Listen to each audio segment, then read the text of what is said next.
দ্বিতীয় অধ্যায়ের 51 পৃষ্ঠার কোষে দেখি 2-এর 5 থেকে 8 পর্যন্ত যে অঙ্কগুলো রয়েছে সেই অঙ্কগুলোর সমাধান নিয়ে আলোচনা করছি। 5-এ বলেছে নিচে প্রতিটি সংখ্যা স্থানীয় মানে বিস্তার করে লিখি। তাহলে আমরা দেখি অঙ্কগুলো কীভাবে আমরা স্থানীয় মানের বিস্তার করে লিখব, এক এক করে আলোচনা করছি। এখানে প্রথমে যে সংখ্যাটা রয়েছে 4, 6, 2, 7, 5, 9, 3 অর্থাৎ একক, দশক, শতক, হাজার, অযুত, লক্ষ, নিযুত অর্থাৎ 46,27,593। আমরা কি করব, একটি একটি করে সংখ্যা নিব। এখানে প্রথমে লিখব 4, লিখে তারপরে যতগুলো ঘর 1, 2, 3, 4, 5, 6, তাহলে এখানে আমরা 6টা শূন্য দেব। 1, 2, 3, 4, 5, 6। এরপরে 6 লিখব, লিখে তার ডান দিকে যতগুলো সংখ্যা আছে 1, 2, 3, 4, 5, তাহলে এখানে আমরা 5টি শূন্য দেব। 2, 3, 4, 5। এরপরে 2 লিখব, তারপরে 2-এর ডান দিকে যে কটা সংখ্যা আছে ততগুলো আমরা শূন্য দেবো। এখানে 4টি সংখ্যা আছে, 4টি দেব। তারপরে দেব 7, তাহলে এখানে লিখব 7। এরপরে দেখো ডান দিকে 3টে সংখ্যা আছে, 3টে শূন্য দেব। তারপরে 5 লিখব, 5-এর ডান দিকে দুটো সংখ্যা আছে মানে দুটো শূন্য। তারপরে 9 লিখে তার পাশে একটা ঘর আছে, একটা শূন্য, যোগ 3 হয়ে গেল। পরের সংখ্যাটা ঠিক এইভাবেই করব আমরা। তাহলে প্রথমে 2 লিখব, তারপরে 1, 2, 3, 4, 5, 6, 1, 2, 3, 4, 5, 6, যোগ পরের 2টা আসবে এখানে, তার ডান দিকে 5টি ঘর আছে, 2, 3, 4, 5, তারপরে আসবে 1, তারপরে 4টে ঘর আছে, 1, 2, 3, 4, যোগ তারপরে আসবে 3, তাহলে 3 লিখে 3-এর পরে 3টে ঘর আছে, যোগ 1, তারপরে 1 লিখে 1-এর পাশে দুটো ঘর আছে, তার মানে দুটো শূন্য, যোগ আমরা শূন্যটাকে লিখব না, লিখে 1টাকে সরাসরি লিখব। এবার সি নাম্বারে কি আছে, প্রথমে আমরা 9 লিখব, 9-এর পরে 1, 2, 3, 4, 5, 6টা, এখানেও 6টা, তাহলে 1টা, 2টা, 3, 4, 5, 6। পরবর্তীতে 9 লিখব, তারপরে ডান দিকে 5টি ঘর আছে মানে 5টি শূন্য দিতে হবে। তারপরে আবার পরের 9টা লিখব, 9 লিখে 1, 2, 3, 4টি ঘর আছে, 1, 2, 3, 4, যোগ তারপরের 9টা লিখব, লিখে 3টে ঘর আছে তাহলে 3টে শূন্য দিব, যোগ পরবর্তী 9টা লিখব, তারপরে দুটো শূন্য, তারপরে 9 লিখব, লিখে 1টি ঘর আছে, তারপরে যোগ 9। ডি নম্বরে কি করব, এখানে প্রথমে 7 লিখব, লিখে ডান দিকে যতগুলো ঘর আছে ততগুলো শূন্য দিব, অর্থাৎ 1, 2, 3, 4, 5, 6টি, তাহলে 1, 2, 3, 4, 5, 6, যোগ এখানে দুটো শূন্য আছে আমরা লিখব না, আমরা লিখব এই 7কে, তাহলে এখানে 7 লিখব, লিখে 1, 2, 3টে ঘর, তাহলে 3টে শূন্য দিব, তারপরে যোগ এককের সংখ্যাটা লিখে দেব, হয়ে গেল। এবার এখানে ই নাম্বারটা কি আছে, প্রথমে 2 লিখব, লিখে 1, 2, 3, 4, 5, 6টি ঘর আছে মানে 6টি শূন্য আমরা এখানে লিখব, তাহলে 1, 2, 3, 4, 5, 6। তারপর লিখব 4কে, 4 লিখে ডান দিকে 5টি ঘর আছে তাহলে 5টি শূন্য দেব, 1, 2, 3, 4, 5, শূন্যটা লিখব না, 6টাকে লিখব। 6 লিখে 6-এর ডান দিকে 3টে ঘর আছে তাহলে আমরা 3টে শূন্য দেব এখানে, যোগ এখানে 7 আছে, 7 লিখে 7-এর ডান দিকে দুটো সংখ্যা আছে, এরপর লিখব আমরা 3, 3-এর ডান দিকে একটি সংখ্যা আছে তাহলে এখানে একটি শূন্য, তারপরে যোগ 9। এবার 6 নম্বর প্রশ্নটাতে বলেছে 3, 7, 4, 5, 2, 1, 2, 9 এর 2-এর দুটি স্থানীয় মানের পার্থক্য কত। তাহলে দেখো এখানে আমরা দুই জায়গায় দেখতে পাচ্ছি, একটা হচ্ছে এখানে, একটা হচ্ছে এই পজিশনে। তাহলে এই 2-এর অবস্থান কি, একক, দশক অর্থাৎ 2 দশক, শতক, হাজার, আর এই 2-এর হচ্ছে হাজার, তাহলে 2000 থেকে আমাদের 2 দশক অর্থাৎ 20কে বিয়োগ করতে হবে। তাহলে লিখতে হবে, আমরা কি করব, এখানে 2 লিখব প্রথমে, তারপরে 3টে ঘর আছে মানে 3টে শূন্য দেব। এবার এই 2টা লিখব, লিখে তার পাশে একটা ঘর আছে অর্থাৎ একটা শূন্য দেবো, দিয়ে বিয়োগ করে দেবো। পার্থক্য মানে হচ্ছে আমাদের বিয়োগ করতে বলেছে। তাহলে 0 থেকে 0 গেলে এখানে কত হবে, 0। এবার 10 ধরো, 10 থেকে 2 গেলে এখানে হবে 8, হাতে 1, তাহলে 20 থেকে 1 বাদ দিলে এখানে হবে 19। অর্থাৎ আমাদের উত্তরটা কি হলো, 2 এর দুটি স্থানীয় মানের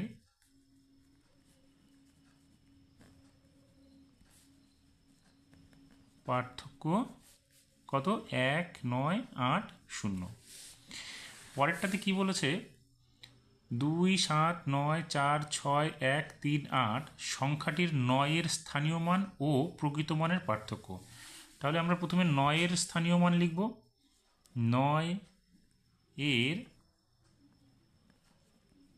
স্থানীয় মান কত হবে? দেখো, প্রথমে আমরা 9 লিখব, লিখে 1 2 3 4 5, তাহলে 5টি শূন্য আমরা এখানে দেব। তারপর বলছে প্রকৃত মান, তাহলে এখানে লিখব 9-এর প্রকৃত মান। 9-এর প্রকৃত মান হচ্ছে 9ই হবে, তাহলে এখানে আমরা শুধু 9 লিখব। এবার কি করব? পার্থক্য লিখব। সুতরাং পার্থক্য মানে কি? আমরা বিয়োগ করে দেব। তাহলে এখানে দেখো, আমরা যদি বিয়োগ করি 10 থেকে 9 বাদ দিব, অর্থাৎ এখানে 1 বসবে। তাহলে এখানে 10 ধরো, হাতের একটা বাদ দিলে এখানে আবার 9 হবে। এখানে 10 ধরো, হাতের একটা বাদ দিলে এখানে 9 হবে। 10 ধরো, হাতের একটা এখানে বাদ দিলে 9 হলো। এখানে 10 ধরো, হাতের একটা বাদ দিলে এখানে 9 হলো। হাতের একটা 9 থেকে বাদ দিলে এখানে হবে 8। অর্থাৎ পার্থক্য কত হলো আমাদের? একক, দশক, শতক, হাজার, অযুত, লক্ষ। তাহলে 9-এর স্থানীয় মান ও 9-এর প্রকৃত মানের পার্থক্য হচ্ছে 8,99,991। এরপরে 8 দাগের প্রশ্নটাতে বলেছে নিচের অঙ্কগুলি দিয়ে 8 অঙ্কের বৃহত্তম ও ক্ষুদ্রতম সংখ্যা লিখি। তাহলে এখানে অনেকগুলো অঙ্ক সংখ্যা করে দেওয়া আছে। এই অঙ্ক সংখ্যাগুলো দিয়ে আমাদের 8 অঙ্কের একবার বৃহত্তম সংখ্যা, একবার ক্ষুদ্রতম সংখ্যা নির্ণয় করতে হবে, অর্থাৎ বের করতে হবে। তাহলে এ নাম্বারে যে সংখ্যাগুলো দেওয়া আছে সেখানে বৃহত্তম মানে হচ্ছে সব থেকে বড় সংখ্যা আগে লিখতে হবে, তারপরে ডান দিকে ছোট সংখ্যাগুলো ক্রমপর্যায়ে লিখে যেতে হবে। তাহলে এখানে দেখো, সব থেকে বড় সংখ্যা কি আছে? 9। তাহলে আমরা কি করব? বৃহত্তম সংখ্যার ঘরে প্রথমে লিখব 9। তারপরে দেখো ছোট সংখ্যা কি আছে? দেখো 7 আছে, তাহলে আমরা লিখব 7।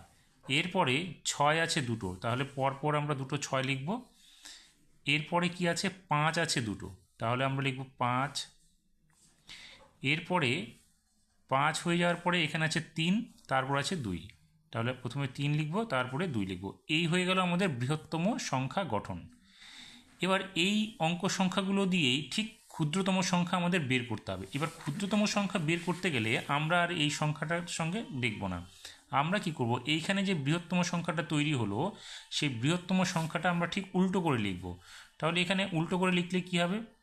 2 3 5 5 6 6 7 9। অর্থাৎ এখানে হলো কি, সব থেকে প্রথমে ছোট সংখ্যাটা লিখতে হবে, তারপরে ক্রমপর্যায়ে ধীরে ধীরে বড় সংখ্যাগুলো লিখে যেতে হবে। তাহলে আমরা দেখতে পেলাম কি, প্রথমে যদি আমরা বৃহত্তম সংখ্যাটা নির্ণয় করে নিতে পারি, তাহলে কিন্তু ক্ষুদ্রতম সংখ্যাটা অতি সহজেই আমরা লিখে ফেলতে পারবো। তারপরে বি নাম্বারটাতে কি আছে? এখানে দেখো 6 4 8 5 1 2 0 3। তাহলে সব থেকে বৃহত্তম সংখ্যা কি হচ্ছে? 8। তাহলে বৃহত্তমের ঘরে প্রথমে আমরা লিখব কত? 8। এরপরে 8-এর চাইতে একটু ছোট বাকি সংখ্যাগুলোর মধ্যে বৃহত্তম হচ্ছে 6, তাহলে এখানে লিখব আমরা 6। এবার 6 হয়ে যাওয়ার পরে বাকি যে অঙ্ক সংখ্যাগুলো থাকলো তার মধ্যে বৃহত্তম কি আছে? 5, তাহলে এখানে আমরা লিখব 5। এরপরে 5-এর পরে বাকি সংখ্যাগুলো দেখো এখানে আছে রয়েছে, তার মধ্যে দেখো 4 হচ্ছে বৃহত্তম, তাহলে লিখব 4। তারপরে হচ্ছে কত? 3, তারপরে 2, তারপরে 1, তারপরে 0। এবার আমরা যখন ক্ষুদ্রতম সংখ্যাটা তৈরি করব তখন কিন্তু আর শূন্যটাকে আগে লিখতে পারবো না, কারণ শূন্যটা লিখলে বাঁ দিকের শূন্যটার ভ্যালু কমে যাবে, অর্থাৎ মূল্যহীন হয়ে যাবে। সেক্ষেত্রে এটা 8 অঙ্কের সংখ্যা হবে না, সেটা হবে 7 অঙ্কের সংখ্যা। তো সেই ক্ষেত্রে আমরা কি করব? প্রথমে শূন্যটা না লিখে 1টাকে আগে লিখব। তাহলে 1 লিখব, তারপরে লিখব 0। এবার কি আসবে? পরপর আমরা 2 3 4 5 6 8 এইভাবে সংখ্যাগুলো লিখে যাব। তাহলে এখানে কত হবে? 2 3 4 5 6 এবং 8। এটা হয়ে গেল আমাদের এই অঙ্ক সংখ্যাগুলো দিয়ে ক্ষুদ্রতম সংখ্যা নির্ণয়। ঠিক সি নাম্বারটাও আমাদের একইভাবে করতে হবে। তাহলে এখানে দেখো সব থেকে বড় সংখ্যা হচ্ছে আমাদের 9, তাহলে আমরা বৃহত্তমের ঘরে প্রথমে 9 লিখব। এবার বাকি সংখ্যাগুলোর মধ্যে বৃহত্তম হচ্ছে 7, তাহলে এখানে লিখব 7। এরপরে বাকি সংখ্যাগুলোর মধ্যে দেখো 6 বৃহত্তম, তাহলে 6 লিখব। এরপরে আসবে কে? 5।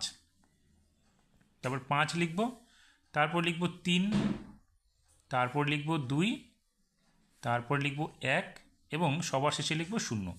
এবার এই অঙ্ক সংখ্যাটাও ঠিক আমরা কি করব, শূন্যটাকে আগে না লিখে প্রথমে ক্ষুদ্রতম সংখ্যার ক্ষেত্রে প্রথমে 1 লিখব, লিখে তারপরে শূন্যটাকে দেবো। এইবার এই সংখ্যাগুলো ঠিক ছোট থেকে বড় আমরা লিখে যাব। তাহলে 2, 3, 5, 6, 7 এবং সবশেষে 9 হয়ে গেল আমাদের বৃহত্তম ক্ষুদ্রতম সংখ্যা।